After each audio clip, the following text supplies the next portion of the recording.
de Bertrand Louis et bien sûr la qualité du texte de Baudelaire. Place maintenant à notre invitée Ève Seringe. De bouche à oreille. Notre invitée aujourd'hui, Ève Seringe, du cabinet de thérapie brève, Libre Devenir. Bonjour. Bonjour Loïc. Alors, les thérapies brèves, c'est quoi les thérapies brèves ? Alors, les thérapies brèves, ce sont des thérapies qui diffèrent de la thérapie analytique. Il faut savoir que l'histoire de la psychanalyse est extrêmement intéressante, puisque au départ, tout ce qui était considéré comme maladie mentale avant Freud et Lacan et Jung était traité comme un dysfonctionnement physiologique. Donc c'était traité surtout avec des opérations, des lobotomies ou des chocs électriques. Et puis ensuite il y a eu toute l'analyse, donc ça a permis de considérer qu'un dysfonctionnement mental c'était aussi peut-être quelque chose d'émotionnel. Et puis après, dans les années 60-70, on commençait à se développer l'hypnothérapie et d'autres thérapies dites brèves qui permettent d'avoir des thérapies beaucoup plus courtes avec une participation active du consultant. Voilà, sans médicaments. Alors sans médicaments, tout à fait. Oui. Puisque vous n'êtes pas médecin en fait. Ah non, je ne suis pas médecin. Il m'arrive de travailler avec des médecins, mais je ne suis pas médecin. Donc tout ce qui est médication, ce sont des médecins généralistes ou psychiatres. Donc, Libre Devenir, cabinet de thérapie brève. Donc, vous êtes hypnothérapeute, sexothérapeute également. Oui, tout à fait.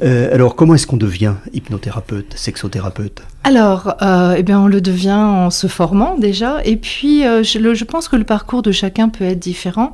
Le mien, je suis passée par une première phase de ma vie dans d'autres métiers, notamment dans le management, avec une grande question, des questions pour ma part de ce que je pouvais apporter en tant que manager. Et à l'époque, donc j'avais entamé d'ailleurs un doctorat pour mettre en place un management de la bienveillance. J'avais appelé ça comme ça, et je me suis aperçue aussi du comportement des personnes, dès qu'elles avaient un peu de pouvoir, du fait que la réalité n'était pas la même pour chacun, qu'elle dépendait des filtres de chacun, c'est-à-dire son vécu, sa culture, ses angoisses, ses stress, ses traumas. Et puis ça m'a amenée à faire énormément de recherches. Comme j'étais auteur dans cette première vie, j'avais passé, mais en parallèle de mes diplômes, un diplôme de scénariste, et j'ai eu quelques livres d'éditer. Et là, il y avait tout ce qui était caractérisation des personnages. Et puis, petit à petit, ça m'a amené à me poser des questions sur le fonctionnement humain. Je travaillais aussi à cette époque-là pour des élus, notamment en Calédonie, pour le gouvernement de la Calédonie, et en Polynésie pour le président de l'Assemblée. Et donc là, j'utilisais des outils de thérapie brève qui étaient la PNL ou l'analyse transactionnelle. Et quand je suis rentrée en France métropolitaine, je me suis dit non, j'ai pas du tout envie de retravailler avec des élus ici. J'avais vraiment envie de travailler pour tout le monde. Donc j'ai repris mes formations de façon à avoir un diplôme en psychopathologie clinique, avec un diplôme français-américain d'hypnose, de maître praticien hypnose, PNL, la DNR, qui est une stimulation bilatérale du cerveau avec les mouvements oculaires et le tapping, qui est très très intéressant dans les cas par exemple de traumatisme. Et puis effectivement des diplômes en sexothérapie parce qu'il y avait un besoin. Donc moi je suis partie sur quelque chose de très intégratif. Il y a environ 400 thérapies brèves différentes qui sont répertoriées. Donc moi j'ai choisi certains outils de thérapie brève qui pouvaient être mis ensemble afin de faire quelque chose d'intégratif sur la proposition de thérapie que je pouvais avoir. Donc vous avez nommé les sigles, praticien PNL et DNR. On peut avoir quelques explications peut-être. Alors la DNR, Deep Neuronal Repatterning. Alors on entend souvent parler de l'EMDR. C'est une autre version. C'est vraiment le dernier outil qui est sorti. Donc ça permet de, par exemple, débugger des boucles traumatiques, puisque un traumatisme crée une trace neurologique. Ça permet, moi je m'en sers aussi dans les deuils. Ça permet d'avoir une stimulation bilatérale du cerveau de façon à avoir une implication neurologique dans la thérapie. Quelquefois, il y a des gens qui vont ressasser quelque chose en boucle. Vous savez, on entend souvent quelqu'un qui ressasse tout le temps le passé. Souvent, c'est qu'il y a une boucle traumatique qui n'a pas été digérée. Donc voilà pour la DNR. La PNL, c'est la programmation neurolinguistique. Donc c'est un outil qui permet d'avoir des protocoles non pas en hypnose mais en conscience. Alors la limite entre l'hypnose et le fait d'être en conscience est assez mince. Quelquefois, on peut dire que tout est hypnose ou rien n'est hypnose. Et puis peu importe, parce qu'il y a un va-et-vient entre le conscient et l'inconscient constamment. Donc là, ça permet des fois de se mettre en situation, de faire comme si, de voir ce qui se passe, et puis d'aller en soi, d'apprendre aussi à se connaître, d'apprendre son propre fonctionnement.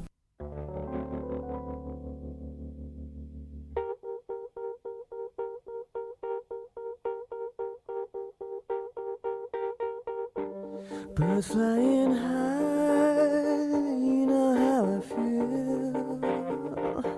Sun in the sky, you know how I feel. Reeds drifting on by, you know how I feel. It's a new dawn, it's a new day, it's a new life for me. And I'm feeling good.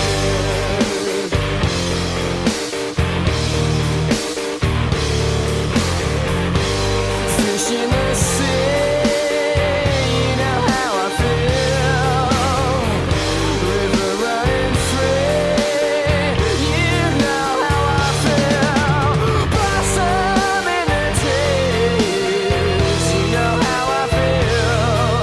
It's a new dawn, it's a new day, it's a new life for me. And I'm feeling good.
Ève Seringe du cabinet de thérapie brève Libre de venir. On n'a pas dit où c'était, c'est à Dinan. Oui, c'est ça. Dinan, donc on rappelle l'adresse peut-être. Alors il y a une nouvelle adresse. Alors il y a une nouvelle adresse qui va être mise en place d'ici la fin octobre. Donc on va partir sur la nouvelle adresse qui sera 20 rue du 18 juin dans un immeuble médical avec au premier étage il y a des généralistes, au deuxième étage il y a chirurgiens dentistes et moi je suis en demi-sous-sol. Vous savez, c'est déjà une descente dans l'inconscient. Et il y a un site internet aussi, www.libre-devenir.com. Oui, et une chaîne YouTube. Qui vient vous voir ? Alors c'est très varié.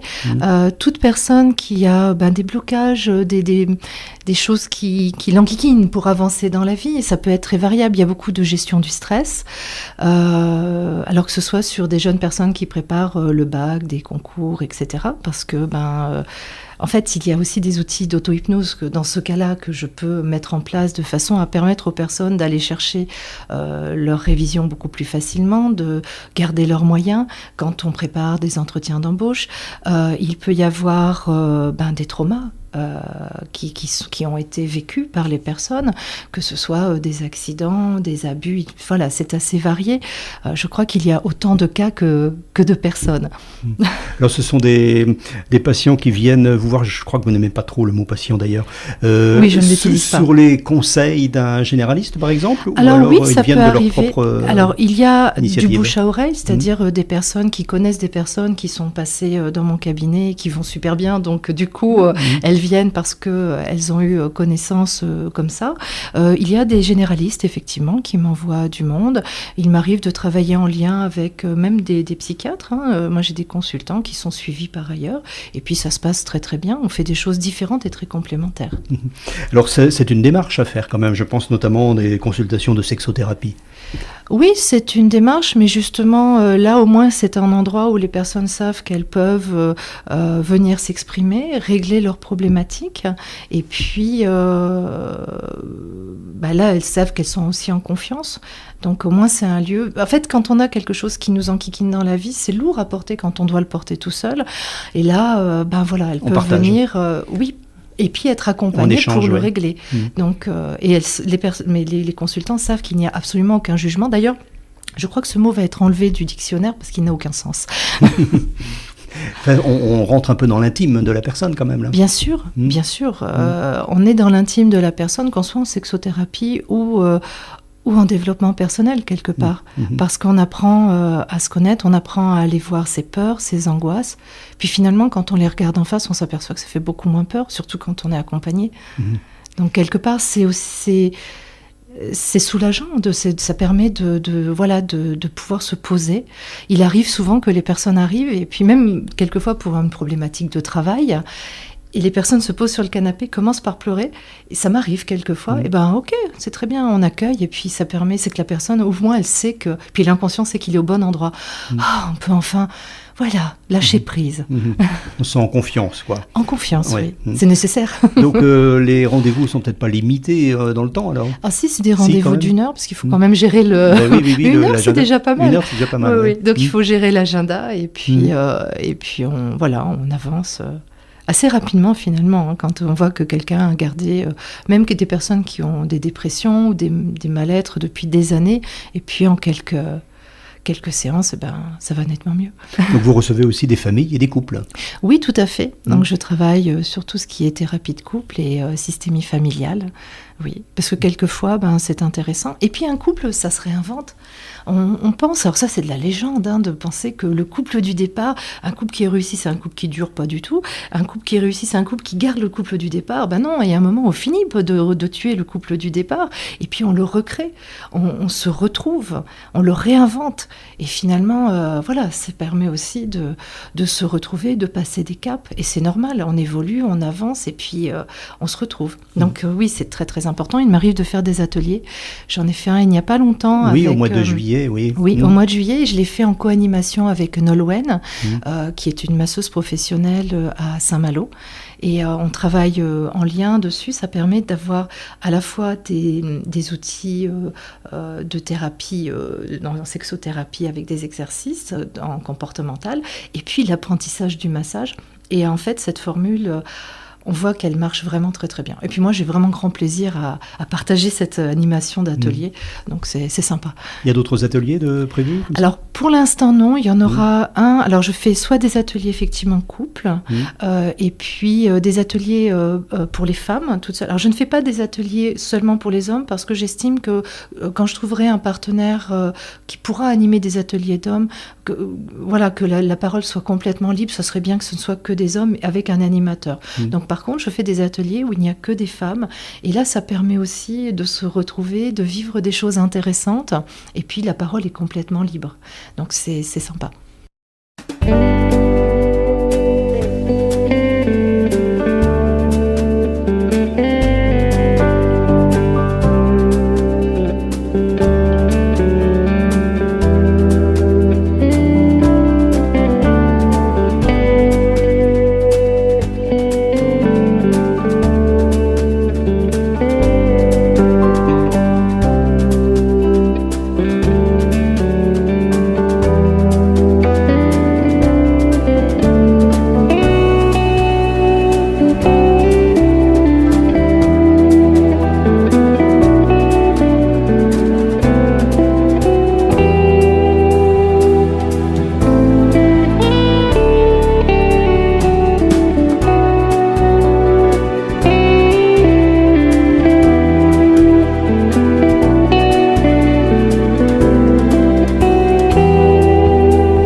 Ève Seringe du cabinet de Thérapie Brève, libre de venir, basé à Dinan, toujours à notre micro aujourd'hui.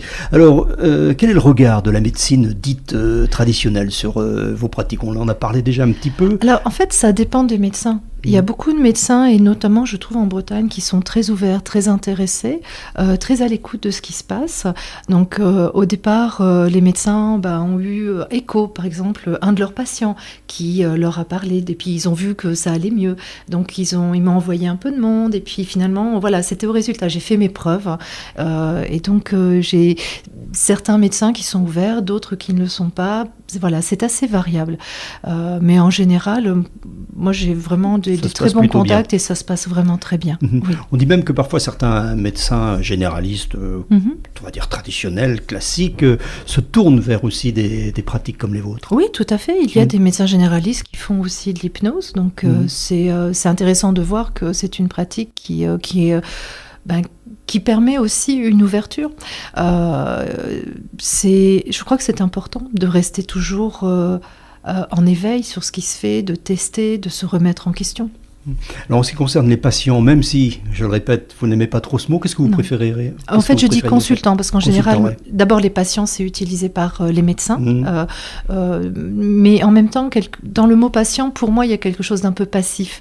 Donc, ce sont des consultants, et puis, ils agissent, en fait. Et ça, c'est très, très important, parce qu'il ne faut pas croire que j'ai une baguette magique. Ça m'est arrivé quelquefois que la personne dise « Ah non, mais en une séance, non, je ne suis pas une fée. » On pourrait croire, mais non, pas du tout. Non, c'est un accompagnement et c'est la personne qui va faire son travail avec les protocoles. Et c'est ça qui est intéressant. Quelquefois, dans la vie, on se sent victime, mais en fait, là, on apprend qu'on est victime de rien du tout. C'est nous qui agissons. On crée la réalité qu'on va subir. Alors, ça peut paraître dur comme ça, hors d'un contexte du cabinet, mais en fait, c'est ce qui va permettre aussi l'action et c'est ce qui va permettre le changement. Tant qu'on subit, il n'y a pas d'intérêt. Il faut de l'interaction, en fait. Oui, de l'interaction. Et puis, là aussi, c'est tellement libérateur de comprendre qu'on peut agir et de sentir et de l'expérimenter que nous avons toutes les ressources en nous et on va aller les chercher et la personne va pouvoir les mettre en œuvre. C'est pour ça aussi que je fais de la cohérence cardiaque, la cohérence émotionnelle. Donc là, je travaille avec le CHRU de Lille et les professeurs Servant et Allais à Lille et un laboratoire de recherche et développement. Et là, on a des très très bons résultats. C'est des outils très simples. En fait, la vie, elle est beaucoup plus simple qu'on vous la fait croire. Alors, cohérence cardiaque, oui, cohérence émotionnelle. Oui. Alors, on peut développer. Vous pouvez nous expliquer? Oui. La cohérence cardiaque, c'est une respiration particulière qui permet de descendre son cycle respiratoire à 6 cycles par minute. Quand on fait cela, on déclenche un système réflexe du corps qui s'appelle le système baroréflexe. Et là, on a une mise en résonance de son système cardiaque et respiratoire. Donc, physiologiquement, on a des bienfaits, une régénération du chaos cardiaque. Pour l'hypertension, ça aide beaucoup. Quand on a besoin de gérer son stress, quand on a besoin d'être super calme, par exemple les sportifs de haut niveau, j'en ai quelques-uns, et ça c'est super, ça leur permet d'aller encore plus loin dans leur performance. Donc ça, c'est quelque chose qu'on fait 3 fois par jour, c'est 5 minutes à chaque fois, et c'est formidable parce que c'est très puissant et très très simple. Et quand on est inconsciemment compétent de l'outil, comme quand on a appris à conduire par exemple, aujourd'hui quand vous conduisez, vous ne passez plus les vitesses en y pensant, ça se fait automatiquement. Et il y a même des fois où je suis sûre que sur 2-3 km, vous n'avez pas vu la route passer. Alors ça, on pourra en reparler, mais ça c'est une mise en inconscient automatique du cerveau régulièrement. Donc quand on est inconsciemment compétent de l'outil, eh bien on a son cycle respiratoire qui baisse naturellement. Donc on a un bienfait aussi dans le calme, dans l'état interne qu'on va installer. Il faut faire la différence entre l'émotion et l'état interne entre les émotions. Cette façon dont on a de se sentir à l'intérieur de nous naturellement. Et ça, on va travailler dessus pour installer un état interne volontairement qui soit agréable. Et comme ça, on se sent tout le temps bien. Donc, on utilise la cohérence cardiaque. Et la cohérence émotionnelle, c'est l'utilisation de la pleine présence en outil neuroconnectique. Donc, c'est une technique pour comprendre les pensées qu'on a, pour maîtriser le flot de pensée un peu parasite. Parce que tout ce flot de pensée, il vient bien de quelque part. Donc, on apprend d'où il vient. Il vient de ses croyances personnelles. Alors là, rien à voir avec la religion, c'est ce qu'on croit sur soi, sur le fonctionnement de la vie, il vient aussi des traumas, des angoisses, des peurs. Donc, c'est jamais vraiment les idées les plus aidantes. Et dans une journée, vous avez 50 000 à 60 000 idées qui passent comme ça. Ça fait beaucoup. On hein. n'a pas l'impression, mais... On n'a pas l'impression. Et bien oui, et en plus, vous réjouissez pas trop, c'est 90% toujours les mêmes, voire 98%. Donc le but, c'est de les calmer. Et quand alors on utilise le fait d'être conscient d'être là, et donc cet outil-là permet vraiment d'être présent. Alors je le fais aussi avec... les personnes qui préparent le bac ou qui préparent les concours. Et j'ai une jeune fille qui m'a dit un jour, ma mère, elle me dit, concentre-toi. Alors je fais ça. Alors, vous ne voyez pas en radio, mais en fait, c'est juste, je reste figée et j'attends. Alors, maman est contente, elle pense que je suis concentrée, mais je ne sais pas ce que ça veut dire, être concentrée.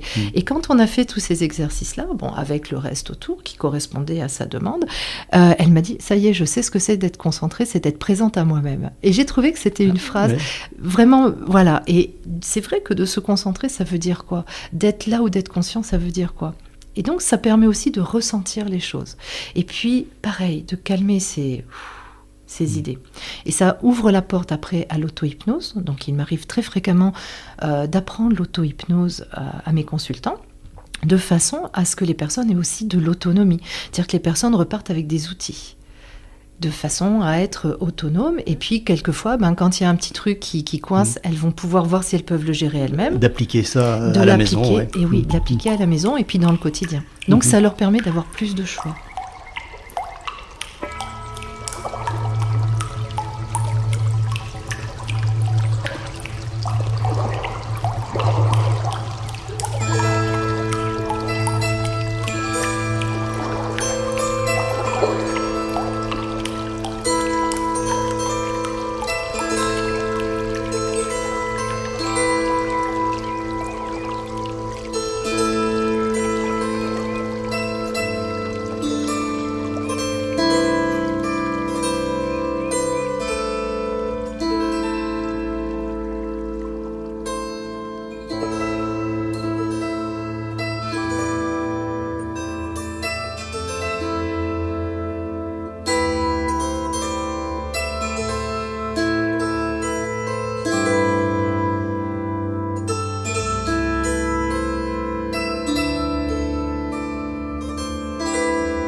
Ève Seringe du cabinet Libre Devenir, un cabinet de thérapie brève basé à Dinan. Donc toujours à notre micro aujourd'hui. Je voudrais revenir sur les consultants. C'est de tous âges, toutes conditions sociales. Oui.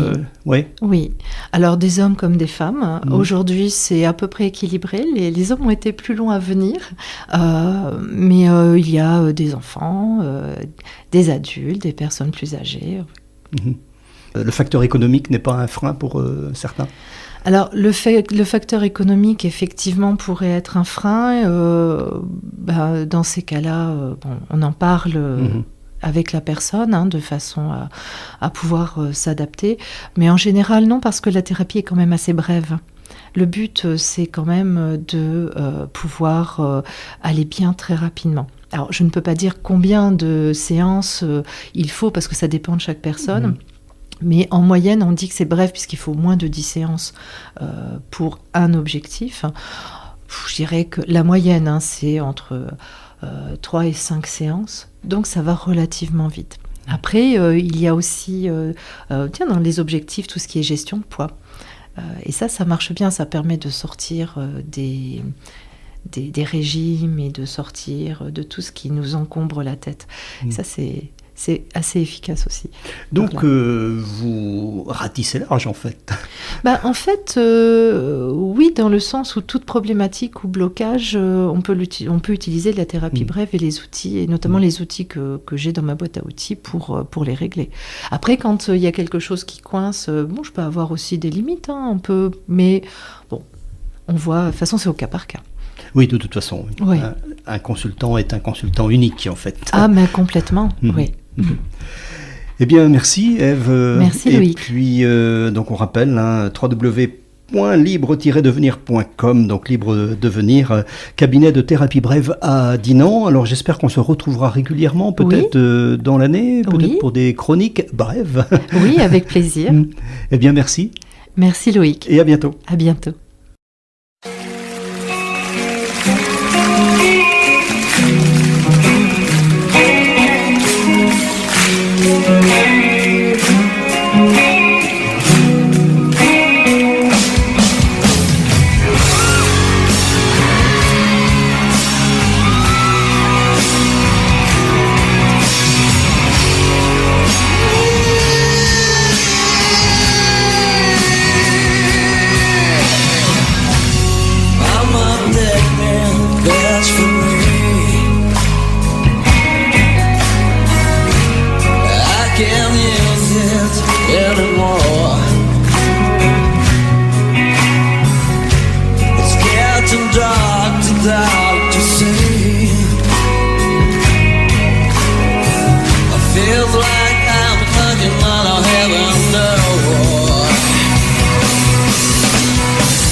Shift my girl to the ground.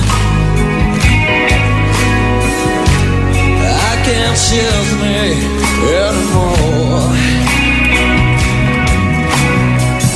That is my cloud is coming down.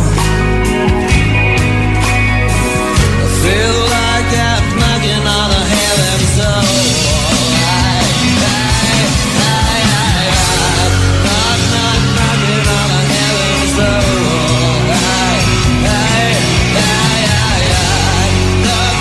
Knocking on the heaven's door.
C'était Knocking on Heaven's Door, une chanson de Bob Dylan dont on vient d'écouter la version de Nirvana, choix de notre invitée aujourd'hui, Ève Seringe du cabinet Libre Devenir, cabinet de thérapie brève basé à Dinan. Nous avons également écouté un autre choix de notre invité, Muse, Feeling Good, et deux autres titres au cours de cet entretien, Course amère de Dan Arbras et La Rance par le harpiste dinanais Mirzine. Nous retrouverons normalement Ève Seringe régulièrement de l'année pour des chroniques relatives à sa pratique. En attendant, vous pouvez vous rendre sur le site du cabinet www.libre-devenir.com.